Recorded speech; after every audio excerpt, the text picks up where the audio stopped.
Ya, selamat pagi atau selamat malam atau selamat siang, saudara yang kasih dalam Tuhan, dimanapun Anda berada pada saat ini, karena saya merekam Mutiara Kebenaran ini, dan mungkin Anda mendengarnya melalui radio Berita Kasih di pagi, siang, atau malam hari, maka saya hanya mengucapkan salam damai sejahtera kepada Anda.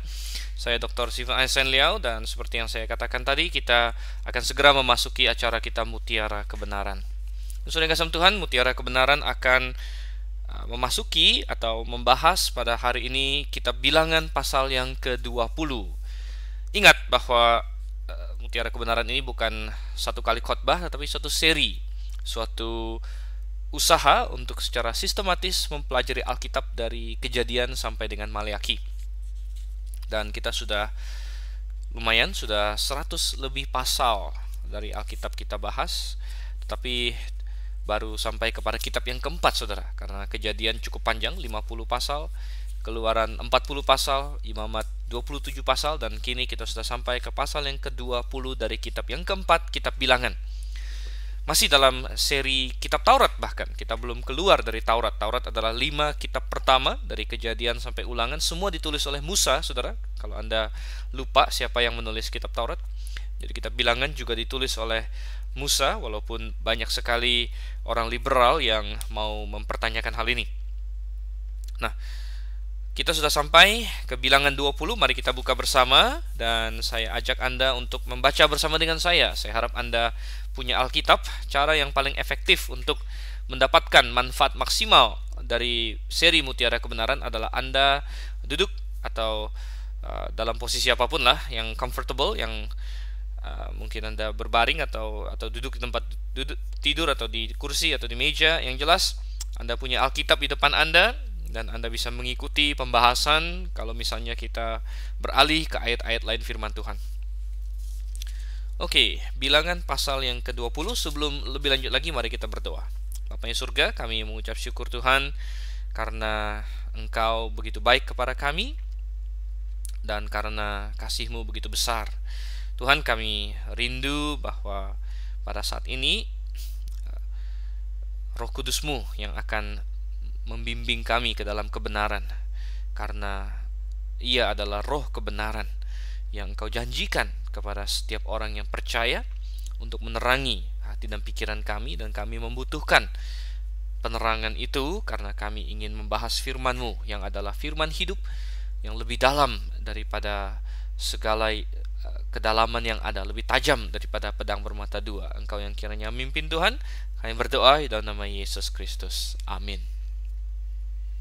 Sekali lagi, ingat bahwa kitab Bilangan memiliki tema utama, yaitu perjalanan bangsa Israel di padang gurun, dan kita sudah men-track atau mengikuti mereka sejak mereka di Gunung Sinai. Jadi kitab Bilangan dimulai Israel sudah di Gunung Sinai.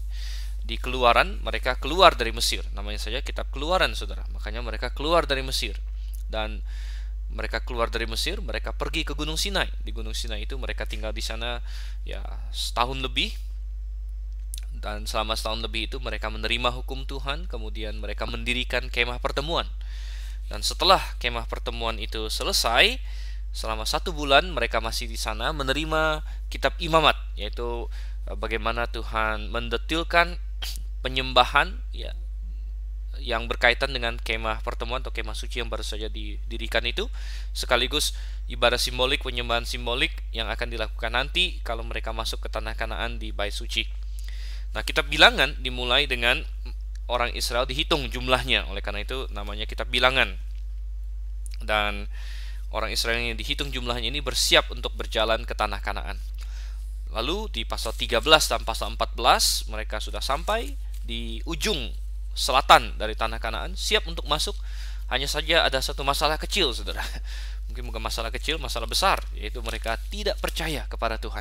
Ya, bayangkan, Tuhan ingin membawa mereka masuk ke tanah Kanaan, mereka tidak percaya kepada Tuhan, tidak percaya Tuhan mampu.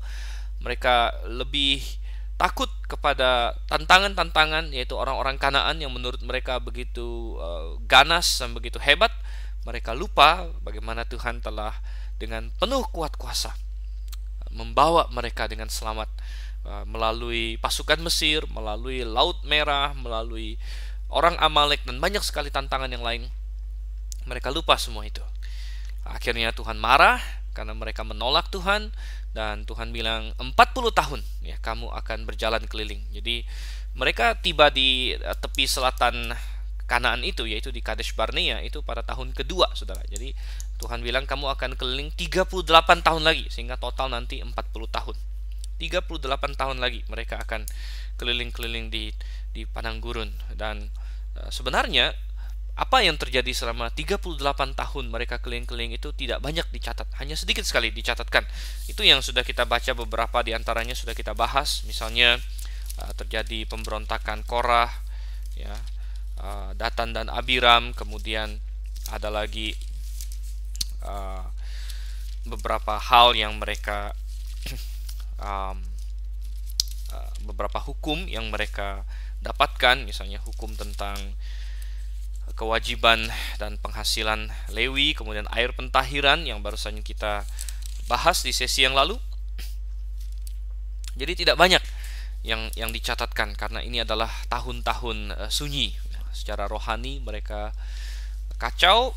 Ini bukan tahun-tahun kemenangan, ini adalah tahun-tahun berkelana di padang gurun. Nah, kita sampai sekarang di pasal 20.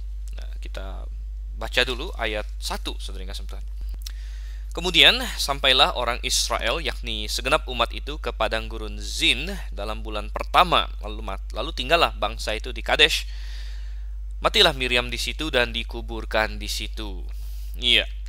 Jadi di sini dicatatkan suatu peristiwa, yaitu matinya Miriam. Bahkan pasal ini adalah pasal yang dimulai dengan matinya Miriam dan nanti terakhir akan diakhiri dengan matinya Harun. Jadi ini adalah pasal yang penuh dengan kematian. Bahkan di tengah-tengah ada juga disisipkan tentang dosanya Musa dan Harun. Jadi pasal yang sebenarnya cukup depresif ya, cukup melankolis, cukup menyedihkan. Tetapi ya firman Tuhan memang mengandung hal-hal ini dan penuh dengan pelajaran bagi kita untuk kita pelajari. Jadi dikatakan kapan ini ya mereka sampai ke padang gurun Zin, lalu dalam bulan pertama. Tidak disebut tahunnya, saudara yang kasih Tuhan, hanya bulan pertama saja. Tradisi Yahudi mengatakan bahwa ini adalah tahun ke-40 mereka di padang gurun. Jadi itu tradisi Yahudi dan kalau benar demikian maka berarti mereka sudah hampir selesai masa penghukuman mereka. Nah, mungkin Anda berkata, wow, tahun ke-40 ya kemana saja tahun-tahun itu pergi? Ya benar, saya yang katakan tadi bahwa sangat sedikit sekali catatan tentang apa yang terjadi. Misalnya kalau kita kilas balik lagi di pasal 13-14, itu mereka baru 2 tahun di padang gurun dan hampir memasuki, lalu mereka gagal memasuki ya. Lalu apa lagi yang terjadi? Di pasal 15 tidak ada narasi, ini hanya hukum tambahan. Kemudian di pasal 16, saudara, peristiwa pemberontakan Korah ini tidak dikasih tahu kapan, ya mungkin di pertengahan di situ. Kemudian apa lagi? Di pasal 17, ya ini langsung mengikuti di pasal 16 ya, masih satu peristiwa. Kemudian pasal 18 tidak ada narasi. Itu hanya hukum dan peraturan tentang orang Lewi dan imam. Kemudian pasal 19 juga tidak ada narasi, tidak ada peristiwa, hanya aturan mengenai air pentahiran. Kemudian tiba-tiba di pasal 20, dan kalau tradisi Yahudi benar ini sudah tahun ke-40. Jadi ada gap di sini, ada banyak yang tidak kita ketahui. Mungkin karena memang tidak ada hal yang perlu kita ketahui selain bahwa selama 40 tahun orang Israel dihukum Tuhan berkelana di padang gurun. Dan mereka akan mati. Tuhan bilang semua generasi yang 20 tahun ke atas yang dicatat akan mati, saudara-saudara, kecuali Yosua bin Nun dan Kaleb bin Yefune. Dan ternyata benar, di sini dimulai dengan matinya Miriam pada tahun ke-40. Tentu bukan dia yang pertama mati, sudah banyak yang mati dalam berbagai pemberontakan, mungkin dalam kematian natural. Tetapi Miriam mati di sini sangat signifikan karena dia adalah yang pertama dari Musa, Harun dan Miriam bersaudara yang mati. Nah, mungkin tadinya ada orang Israel yang berpikir, atau mungkin tadinya Musa, Harun dan Miriam berpikir bahwa mereka akan menjadi pengecualian.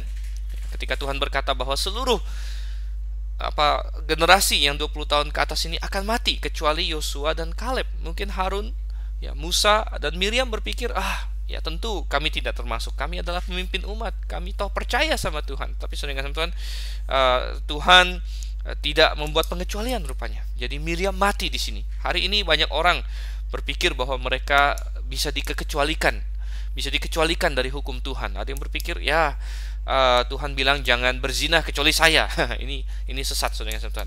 Atau ada orang berpikir Tuhan berkata jangan mencuri kecuali saya. Nah, ini juga sesat. Saya barusan membaca ada sebuah artikel di internet tentang seorang pengkhotbah besar bahkan ya, yang mengajarkan bahwa kalau kamu melayani Tuhan maka tidak apa-apa berdosa. Jadi dia ibaratkan melayani Tuhan itu seperti menabung poin gitu, menabung poin. Jadi kalau Anda berdosa, potong poin gitu. Jadi selama Anda melayani menginjil lebih kenceng daripada Anda berdosa, maka berdosalah, nggak apa-apa gitu. Ini pengajaran yang sesat sekali. Dan saudara yang kasih Tuhan, ketika seseorang berdosa ya tidak ada pengecualian. Ya, kita melihat Miriam, Harun dan Musa di sini sama-sama mereka tidak akan masuk ke dalam tanah Kanaan. Miriam mati. Jadi tidak dikatakan bahwa ada semacam misalnya tangisan atau apa di sini ya. Hanya suatu fakta yang sangat sederhana saja, matilah Miriam di situ dan dikuburkan di situ katanya. Di mana? Di Kadesh katanya, di Kadesh. Nah, Kadesh apa ini? Ya, kita masih ingat di dalam pasal yang ke-13 dan 14 mereka pernah di Kadesh Barnea di bagian selatan dari Kanaan. Jadi kemungkinan ini Kadesh yang sama. Jadi rupanya setelah 38 tahun mereka putar-putar, mereka balik lagi ke titik Kadesh itu. Andai kata mereka punya iman pada waktu itu, mereka tidak perlu menghabiskan 38 tahun, menghabiskan satu generasi, mereka bisa masuk ke tanah Kanaan langsung. Tapi mereka tidak beriman, dan itulah akibatnya Tuhan menghabiskan generasi yang tidak percaya sambil membimbing generasi yang percaya. Jadi di situ Miriam mati. Dan sedikit recap, mungkin kita harus mengingat tentang Miriam. Miriam adalah tokoh yang cukup kompleks, saudara yang kasih Tuhan. Di satu sisi kita melihat dia adalah seorang tokoh yang sangat hebat, seorang tokoh yang luar biasa. Waktu dia muda, kita melihat keberanian dia menghadapi putrinya Firaun. Bagaimana ya melalui dialah Tuhan bahkan menyelamatkan Musa, supaya Musa tidak mati, sekaligus Musa tidak hilang identitas Ibraninya. Kita melihat bagaimana Miriam yang cerdas waktu itu, seorang wanita muda, mungkin barangkali di bawah 10 tahun atau baru belasan tahun.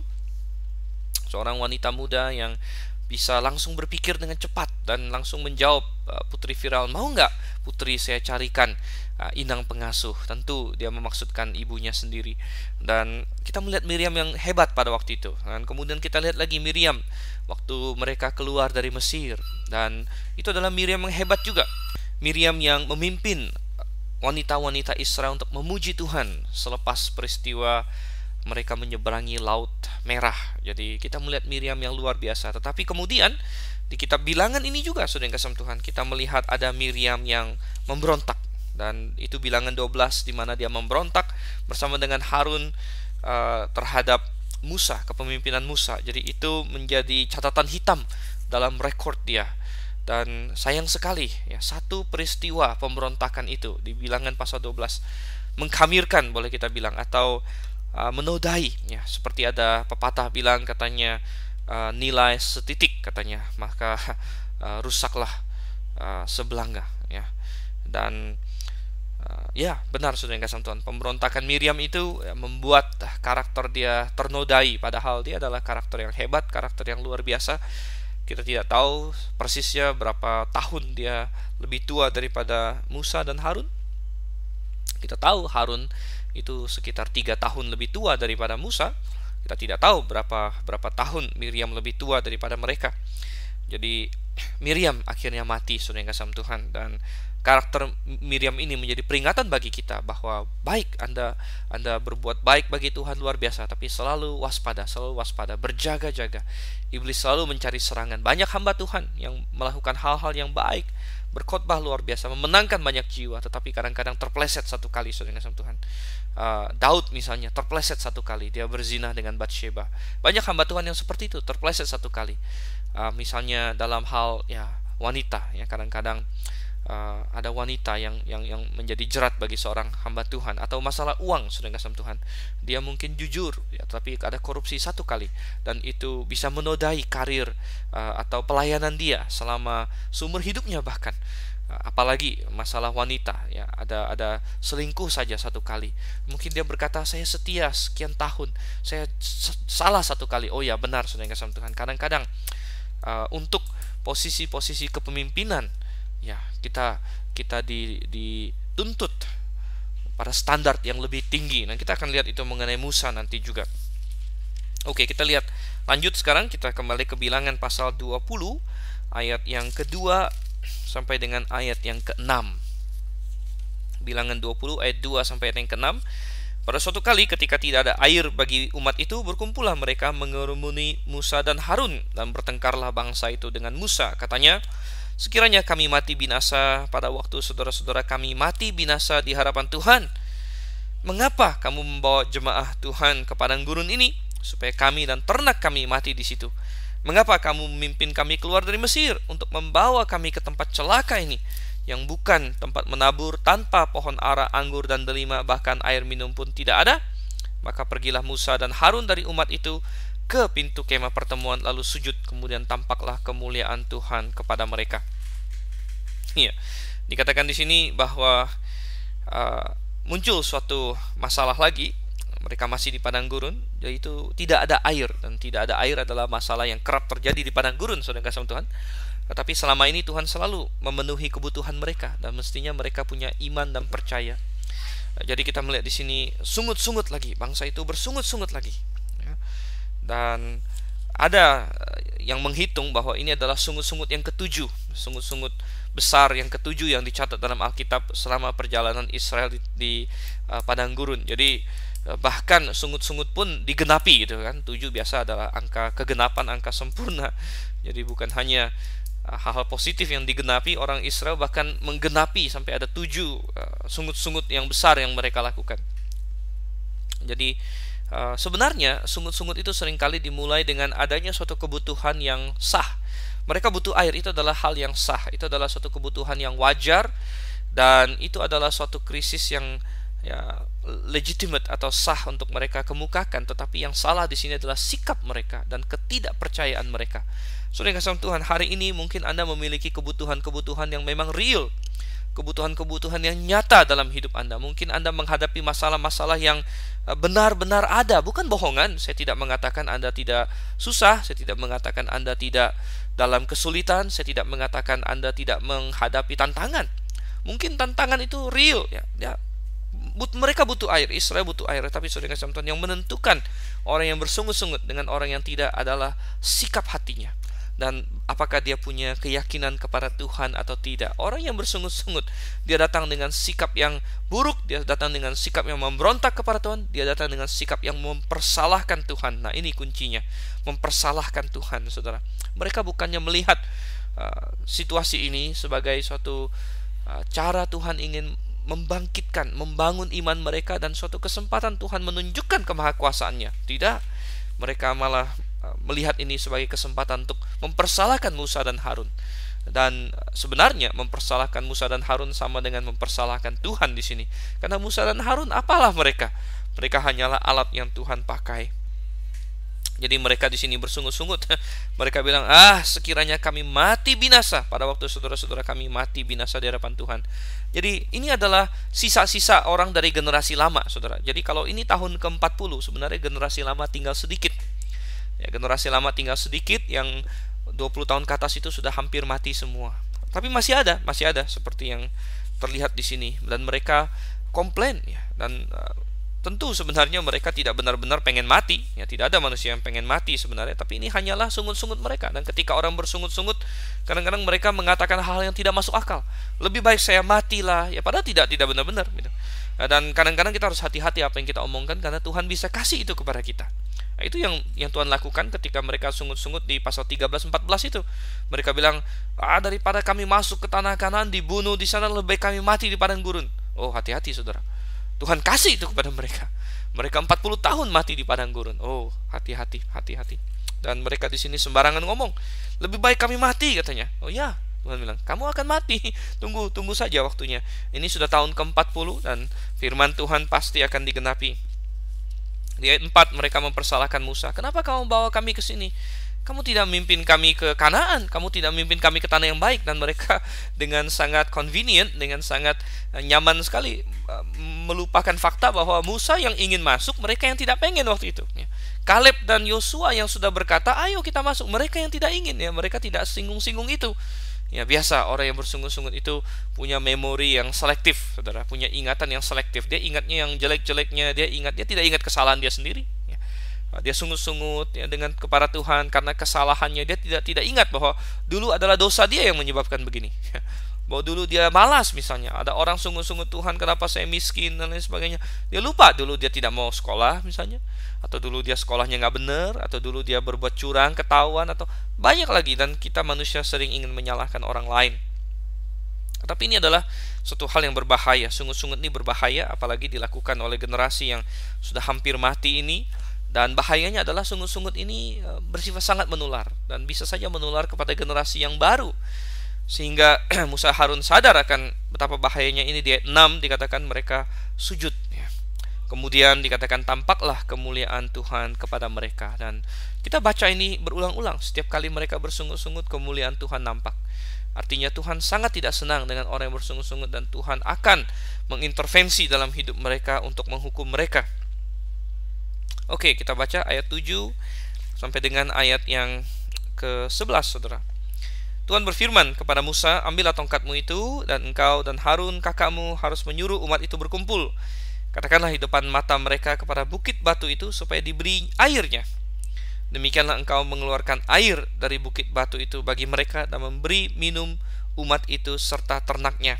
Lalu Musa mengambil tongkat itu dari hadapan Tuhan, seperti yang diperintahkannya kepadanya.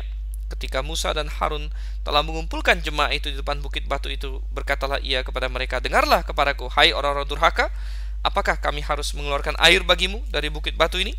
Sesudah itu Musa mengangkat tangannya, lalu memukul batu itu dengan tongkatnya 2 kali. Maka keluarlah banyak air, sehingga umat itu dan ternak mereka dapat minum. Saya lanjutkan saja sampai 13. Tetapi Tuhan berfirman kepada Musa dan Harun, karena kamu tidak percaya kepadaku dan tidak menghormati kekudusanku di depan mata orang Israel, itulah sebabnya kamu tidak akan membawa jemaah ini masuk ke negeri yang akan kuberikan kepada mereka. Itulah mata air Meriba, tempat orang Israel bertengkar dengan Tuhan, dan ia menunjukkan kekudusannya di antara mereka. Ya, kita melihat di sini Tuhan sebenarnya siap untuk menjawab kebutuhan orang Israel. Hanya saja mereka perlu memiliki sikap yang benar, dan mereka tidak memiliki sikap yang benar di sini. Lalu Tuhan ingin menyediakan air bagi mereka. Tuhan perintahkan kepada Musa, ambil tongkatmu, ya. Dan tongkat apa ini? Ini adalah tongkat Musa yang dia pakai untuk menyibakkan air dari Laut Merah, kalau Anda masih ingat di dalam pasal yang ke-14 gitu. Kemudian ini juga tongkat yang Musa pakai untuk memukul batu di Gunung Horeb. Ada suatu batu karang di Gunung Horeb yang dipukul oleh Musa sesuai dengan perintah Tuhan untuk mengeluarkan air bagi Israel. Jadi rupanya ini bukan pertama kalinya mereka ada masalah air, saudara. Anda masih ingat tentunya di Keluaran pasal 17. Ini penting bagi kita untuk mengingat hal ini. Memang di Keluaran pasal 17 waktu itu mereka sampai di suatu tempat yang namanya Masa dan Meriba, ya. Dan di Masa Meriba itu mereka kekurangan air. Dan apa yang Tuhan perintahkan Musa lakukan? Ambil tongkatnya, kemudian memukul gunung batu di Horeb katanya. Dan gunung batu itu mengeluarkan air, saudara yang kasih Tuhan. Lalu di Bilangan pasal 20 ini ada masalah yang sama. Mereka kekurangan air. Kekurangan air. Dan rupanya ada gunung batu pula di sini. Nah, gunung batu ini ternyata adalah gunung batu yang sama yang mereka pakai di Horeb itu yang mengeluarkan air. Loh kok bisa katanya? Loh kok bisa gitu. Ya, katanya ya, jadi ada penafsiran memang ini gunung batu yang sama atau ini gunung batu yang berbeda. Nah, jadi bisa dua-duanya. Tapi sepertinya bisa jadi ini adalah gunung batu yang sama, karena dalam 1 Korintus 10 ayat yang keempat, 1 Korintus 10 ayat yang keempat, kita membaca bahwa gunung batu ini mengikuti mereka. Gitu ya. Jadi kita lihat 1 Korintus 10 ayat 2, untuk menjadi pengikut Musa, mereka semua telah dibaptis dalam awan dan dalam laut. Mereka semua makan makanan rohani yang sama, dan mereka semua minum minuman rohani yang sama, sebab mereka minum dari batu karang rohani yang mengikuti mereka. Dan batu karang itu ialah Kristus. Jadi dikatakan bahwa batu karang itu mengikuti mereka. Nah, jadi bagaimanakah batu karang ini mengikuti mereka? Begitu. Ini suatu mukjizat yang luar biasa. Jadi memang ada penafsiran, ada orang yang menafsir bahwa yang mengikuti itu sebenarnya air yang keluar dari batu karang itu. Ya, bisa saja itu. Air yang mengalir dari batu karang itu, tetapi sepertinya dalam kasus di Bilangan ini bukan hanya airnya yang mengikuti, tetapi pada saat-saat tertentu batu karang itu bisa muncul di dekat mereka. Jadi kita tahu orang Israel itu berkemah dari tempat ke tempat ya. Mereka memasang perkemahan sesuai dengan bagaimana Tuhan membawa jalur mereka begitu. Dan sepertinya batu karang ini ya, mungkin ya, kita tidak tahu bagaimana cara dia mengikuti, apakah terbang gitu ya, atau mungkin tidak. Mungkin ya mereka meninggalkan batu karang itu lalu kemudian sampai ke tempat destinasi yang baru, ya tiba-tiba ada batu karang itu di sana. Mungkin saja seperti itu ya. Nah, ada juga yang menafsirkan bahwa ya, airnya yang mengikuti air. Ya, kita tidak bisa tahu pasti, tetapi sepertinya di dalam Bilangan pasal 20, ada batu karang lagi di situ. Dan sepertinya ini batu karang yang sama. Dan Tuhan suruh Musa, kali ini kamu berbicara kepada batu karang itu. Itu di Bilangan 20 ayat yang ke-8. Ya. Dan Tuhan bilang, katakanlah di depan mata mereka kepada bukit batu itu supaya diberinya air. Ini adalah hal yang signifikan karena tadi seperti kita baca di 1 Korintus 10 bahwa batu karang ini tidak lain adalah Kristus atau melambangkan Kristus. Batu karang ini melambangkan Kristus. Jadi ada suatu simbologi di sini. Dan air di sini untuk melambangkan keperluan jasmani manusia. Tanpa air manusia mati. Ini melambangkan air hidup. Jadi di masa dan Meriba, Musa disuruh memukul batu itu. Yesus dipukul satu kali untuk bisa mendatangkan air hidup itu. Dia disalibkan di atas kayu salib untuk mendatangkan keselamatan bagi manusia. Tetapi dalam perjalanan hidup kita, misalnya kita berdosa, jatuh dalam dosa, apa yang harus kita lakukan? Oh ya, bukan kita disuruh percaya Yesus lagi, kita sudah percaya, tetapi kita datang kepada Yesus dan berbicara kepadanya di sini. Bukan menyalibkan Yesus lagi. Yesus tidak boleh disalibkan dua kali, saudara. Yesus tidak boleh disalibkan kedua kali. Tetapi kita melihat di sini apa yang dilakukan oleh Musa. Nah, di sini Musa berbuat kesalahan yang sangat besar. Ya. Dia memukul batu itu. Bahkan bukan memukulnya satu kali, memukulnya dua kali pula. Saudara yang kasih Tuhan. Dia memukul batu itu dua kali, dikatakan di ayat yang ke-11 di situ. Dan lalu memukul bukit batu itu dengan tongkatnya dua kali. Oh, luar biasa. Rupanya 40 tahun Musa sabar dengan bangsa itu. Dan mungkin Anda berkata, oh Musa bagaimana mungkin? Oh, saya yakin kalau saya yang jadi Musa, sudah dari awal saya kehilangan kesabaran. Musa adalah orang yang paling lemah lembut, tetapi saudara yang kasih Tuhan, di sini dia tidak benar. Jadi dia membiarkan amarahnya mengendalikan dirinya, sehingga dia malah menjadi Tuhan suruh dia berbicara kepada batu itu, ya. Tetapi dia malah berbicara kepada umat Israel. Jadi ada kesalahan di sini. Tuhan bilang ngomong ke batu itu, berbicara kepada batu itu. Dia malah bukan ngomong sama batu, dia malah menceramahin Israel.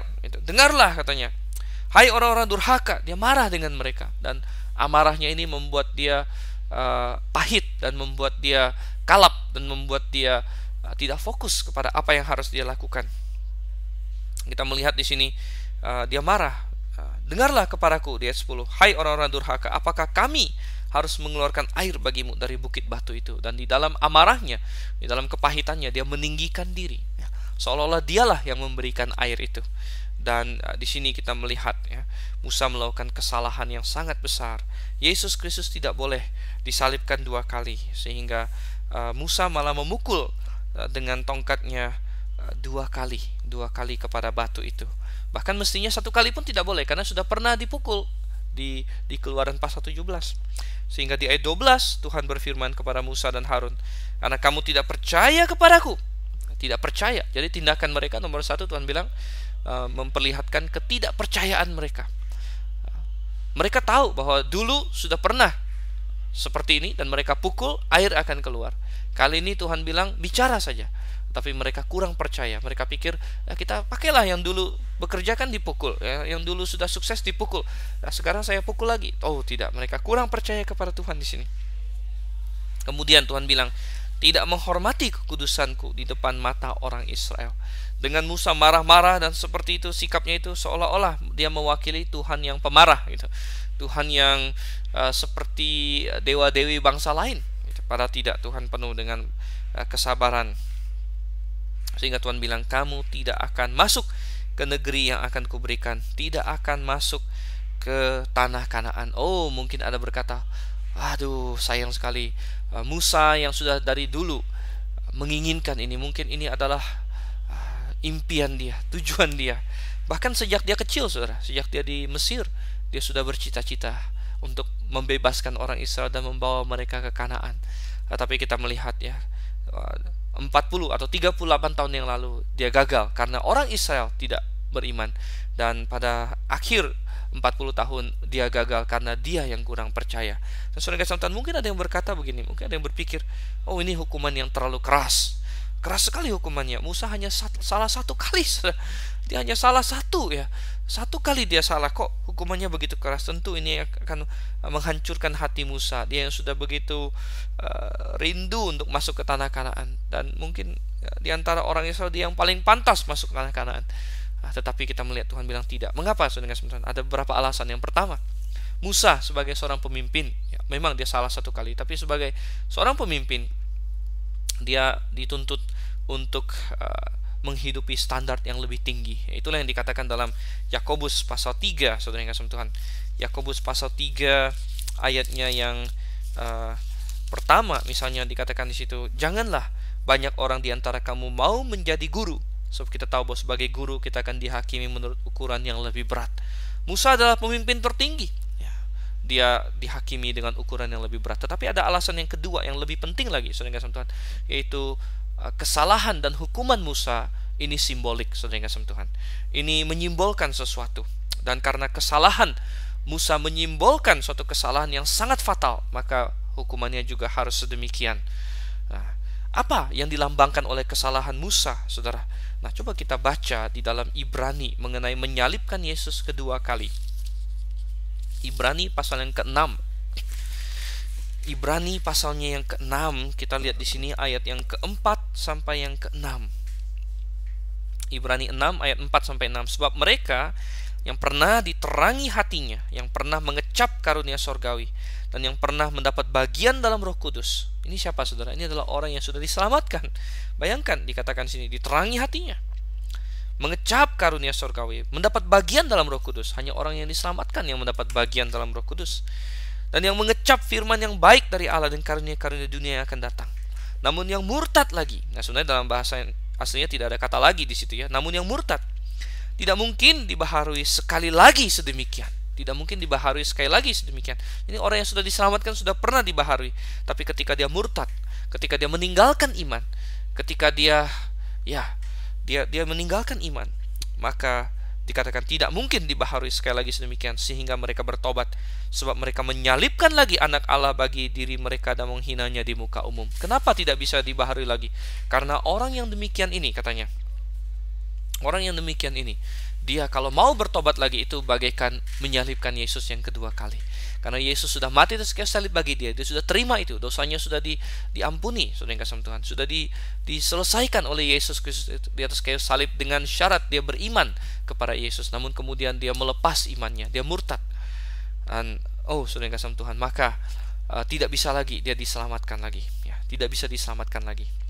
Jadi ada dua atau ada posisi ekstrim yang salah. Ekstrim yang pertama adalah posisi yang Calvinis atau mirip Calvinis, bahwa ketika seorang sudah percaya kepada Yesus maka dia pasti selamat apapun yang terjadi. Mau dia pindah agama dia mau dia mau menghujat Yesus lah, dia mau meninggalkan Yesus, dia mau tidak percaya lagi sama Yesus, dia tetap selamat. Nah, ini adalah posisi yang kacau, saudara. Tapi ada juga posisi yang kacau di ekstrim yang satu lagi, bahwa kalau kamu percaya Yesus, ya dosa kamu diselesaikan sampai kamu percaya. Nanti kamu berdosa, kamu akan masuk neraka lagi. Jadi kamu harus bertobat lagi, gitu. Nanti sudah bertobat lagi, oke, selamat lagi, masuk surga lagi. Kemudian kamu harus hidup baik. Kalau kamu jatuh dalam dosa, kamu terhilang lagi, gitu. Nah, kamu harus bertobat lagi. Nah, tidak. Ini juga posisi yang sangat tidak alkitabiah. Tapi posisi yang alkitabiah adalah ketika seorang diselamatkan, ketika dia percaya, maka dia diselamatkan sebenarnya, dan dia punya jaminan, dia punya Roh Kudus, dia dijamin oleh Tuhan ya, bahwa dia akan diselamatkan karena dia percaya kepada Yesus. Syaratnya adalah dia percaya, dan kalau dia jatuh dalam dosa, dia tidak hilang, saudara. Dia tidak hilang ya, keselamatan dia ada, dia sudah diselamatkan oleh Yesus, dosanya sudah ditanggung. Tapi ingat, syaratnya apa tadi? Dia bertobat dan percaya. Lalu adakah hal yang bisa membuat dia tidak diselamatkan? Hanya satu, yaitu kalau dia tidak percaya lagi ya. Bukan masalah jatuh dalam dosa, tapi dia melepas kepercayaannya, dia tidak lagi percaya pada Yesus Kristus, dia murtad, saudara. Maka Ibrani berkata dia tidak bisa lagi diselamatkan. Dan tidak bisa lagi berarti tidak bisa lagi. Dia tidak bisa lagi karena Roh Kudus tidak lagi bekerja dalam hatinya. Nah, jadi kita melihat ini adalah posisi yang alkitabiah.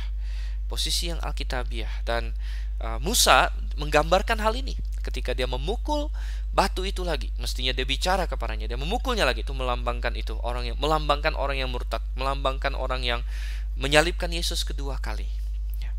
Dan Tuhan bilang, kamu tidak masuk ke tanah Kanaan, karena tanah Kanaan melambangkan sorga. Saudara kasih itu adalah tempat perhentian, tanah peristirahatan, tempat perhentian, melambangkan sorga. Ada orang yang bilang bahwa Kanaan tidak melambangkan sorga, tapi dalam kitab Ibrani jelas dikatakan bahwa Kanaan melambangkan sorga. Coba kita baca di Ibrani pasal yang keempat. Ayat yang ke-1 misalnya, sebab itu baiklah kita waspada supaya jangan ada seorang di antara kamu yang dianggap ketinggalan, sekalipun janji untuk masuk ke dalam perhentiannya masih berlaku. Perhentian ini Kanaan, saudara. Dan apa perhentian ini? Ya, perhentian ini dikatakan di ayat 7 bahwa ya, sebab itu ia menetapkan pula suatu hari, yaitu hari ini, ketika ia setelah sekian lama berfirman dengan perantaran Daud, seperti dikatakan di atas, pada hari ini jika kamu mendengar suaranya, janganlah keraskan hatimu. Sebab andai kata Yosua telah membawa mereka masuk ke tempat perhentian, pasti Allah tidak akan berkata-kata kemudian tentang suatu hari lain. Jadi Kanaan itu hanya figurnya saja, hanya tipologinya saja, bukan benar-benar perhentian itu. Tapi itu adalah perhentian dalam simbol. Nah, yang benar-benar perhentian apa? Coba kita lihat ayat 9 dari Ibrani 4 ayat 9. Jadi masih tersedia suatu hari perhentian, hari ke-7 bagi umat Allah. Sebab barang siapa telah masuk ke tempat perhentiannya, ia sendiri telah berhenti dari segala pekerjaannya, sama seperti Allah berhenti dari pekerjaannya. Ya, karena itu baiklah kita berusaha untuk masuk ke dalam perhentian itu, supaya jangan seorang pun jatuh karena mengikuti contoh ketidaktaatan itu juga. Jadi apa ini, saudara yang kasih Tuhan? Ya, tempat perhentian apa? Kalau orang masuk ke tempat perhentian katanya tidak bekerja lagi. Oh, ini adalah sorga, saudara yang kasih Tuhan. Ini adalah hidup yang kekal. Ini adalah tempat perhentian yang Tuhan maksud. Jadi Musa tidak boleh masuk ke Kanaan. Dia tidak bisa masuk sorga dalam simbol, ya. Bukan berarti Musa tidak masuk sorga. Musa memang masuk sorga, tapi kesalahan dia simbolik. Kesalahan dia simbolik murtad. Musa tidak murtad, tapi kesalahan dia menyimbolkan murtad, sehingga hukuman dia menyimbolkan tidak bisa masuk ke dalam sorga. Nah, Musa sendiri masuk ke dalam sorga. Bahkan belakangan dia masuk juga ke tanah perjanjian itu, yaitu ketika Yesus di bumi, ya, Musa dan Elia ya menampakkan diri di gunung, ya. Gunung itu kan di dalam tanah Kanaan, ya. Jadi Musa diselamatkan, kita percaya, tetapi ini secara simbologis, saudara yang kasih Tuhan. Oke, kita lanjutkan ayat 14 sampai ayat yang ke-21. Kemudian Musa mengirim utusan dari Kadesh kepada Raja Edom dengan pesan, beginilah perkataan saudaramu Israel, engkau tahu segala kesusahan yang telah menimpa kami, bahwa nenek moyang kami pergi ke Mesir, dan kami lama diam di Mesir, dan kami dan nenek moyang kami diperlakukan dengan jahat oleh orang Mesir. Bahwa kami berteriak kepada Tuhan, dan ia mendengarkan suara kami, mengutus seorang malaikat dan menuntun kami keluar dari Mesir. Sekarang ini kami ada di Kadesh, sebuah kota di tepi perbatasanmu. Izinkanlah kiranya kami melalui negerimu. Kami tidak akan berjalan melalui ladang-ladang dan kebun-kebun anggurmu, dan kami tidak akan minum air sumurmu. Jalan besar saja akan kami jalani, dan tidak menyimpang ke kanan atau ke kiri sampai kami melalui batas daerahmu. Tetapi orang Edom berkata kepada mereka, tidak boleh kamu melalui daerah kami, nanti kami keluar menjumpai kamu dengan pedang. Lalu berkatalah orang Israel kepadanya, kami akan berjalan melalui jalan raya, dan jika kami dan ternak kami minum airmu, maka kami akan membayar uangnya, asal kami diizinkan lalu dengan berjalan kaki. Hanya itu saja. Tapi jawab mereka, tidak boleh kamu lalu. Maka keluarlah orang Edom menghadapi mereka dengan banyak rakyatnya dan dengan tentara yang kuat. Ketika orang Edom tidak mau mengizinkan orang Israel lalu dari daerahnya, maka orang Israel menyimpang meninggalkannya. Jadi ini tahun ke-40, dan orang Israel sudah mau untuk kedua kalinya masuk ke dalam Kanaan ya. Yang pertama gagal karena ketidakpercayaan mereka, dan mereka sudah mau masuk ke Kanaan. Mereka ada di sebelah selatan, dan sebelah selatan ini berdempetan dengan Edom. Dan kalau mereka mau masuk ya, jadi rupanya Tuhan mau memimpin mereka bukan masuk lewat selatan, tapi akan masuk lewat timur nanti. Nah, mereka harus naik ke atas, ke timur, ke sebelah timur Sungai Yordan, dan mereka harus melalui wilayah Edom.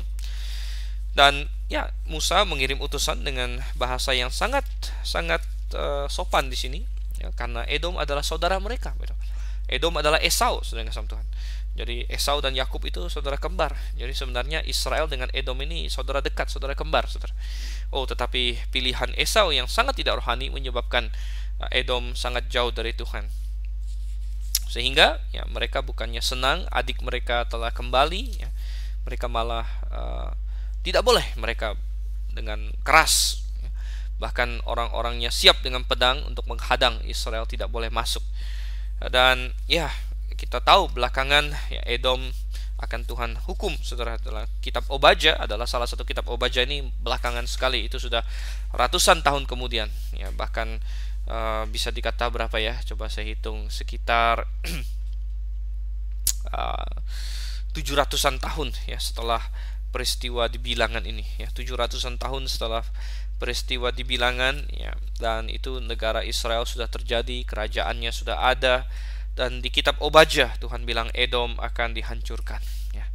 Edom akan dihancurkan karena Edom di kitab Obaja ini di zamannya Raja Yoram ya, Edom ya diam saja ketika orang Filistin ya, mengalahkan Israel. Malah Edom senang gitu, Edom tepukin tangan, Edom kasih semangat sama orang Filistin, bahkan Edom membantu mencegat orang-orang Israel yang luput. Jadi Tuhan bilang di kitab Obaja di situ, wah, Edom ini nggak benar. Dan kita melihat nggak benernya Edom ini sudah mulai bahkan di Bilangan di sini. Israel mau lewat ya, tidak boleh kata mereka, tidak boleh ya. Bahkan kalau kita lihat ya, peristiwa ini disinggung lagi oleh Musa dalam Ulangan pasal yang ke ini 23 ya. Di mana di situ sebenarnya Tuhan dan Israel masih bersikap sangat baik kepada Edom ya. Di Bilangan 23 ayat 7, janganlah engkau menganggap keji orang Edom sebab dia saudaramu. Jadi ya, Tuhan ya, walaupun mereka jahat sama Israel, tapi Tuhan bilang jangan menganggap mereka keji. Ini mengajar kita bahwa apalagi dengan saudara seiman kita yang mungkin salah terhadap kita, jangan kita membenci mereka.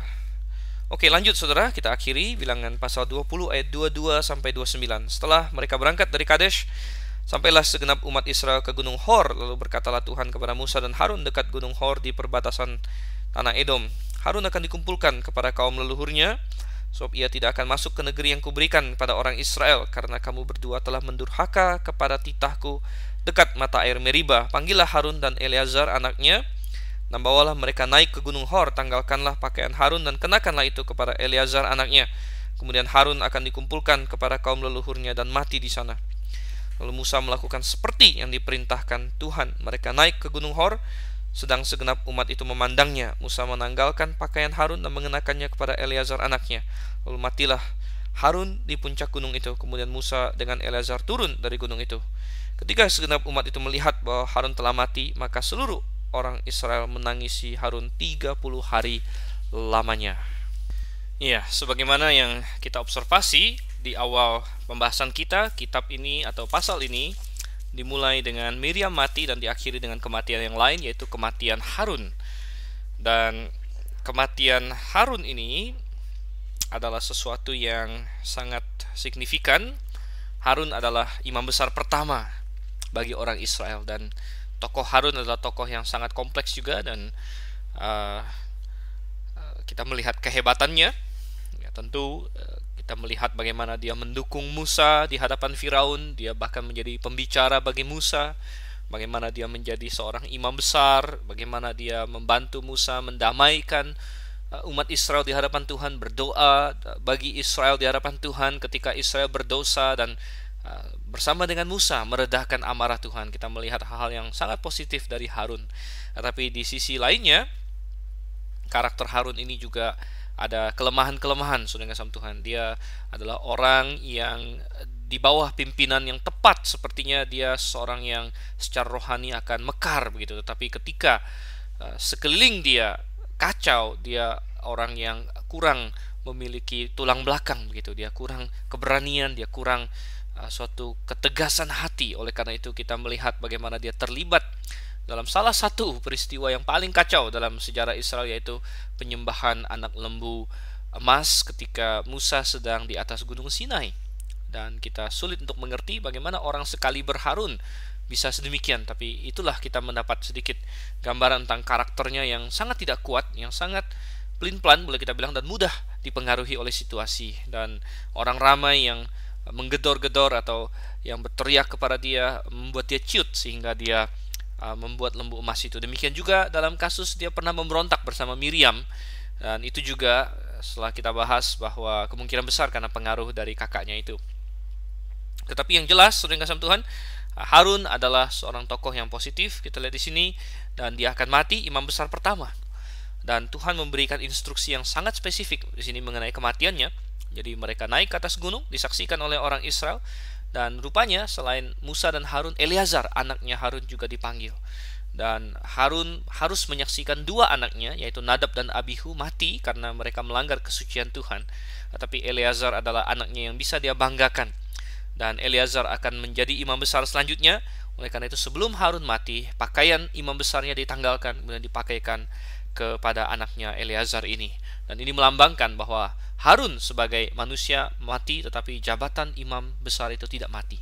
Jabatan imam besar akan terus, karena jabatan imam besar melambangkan Yesus Kristus.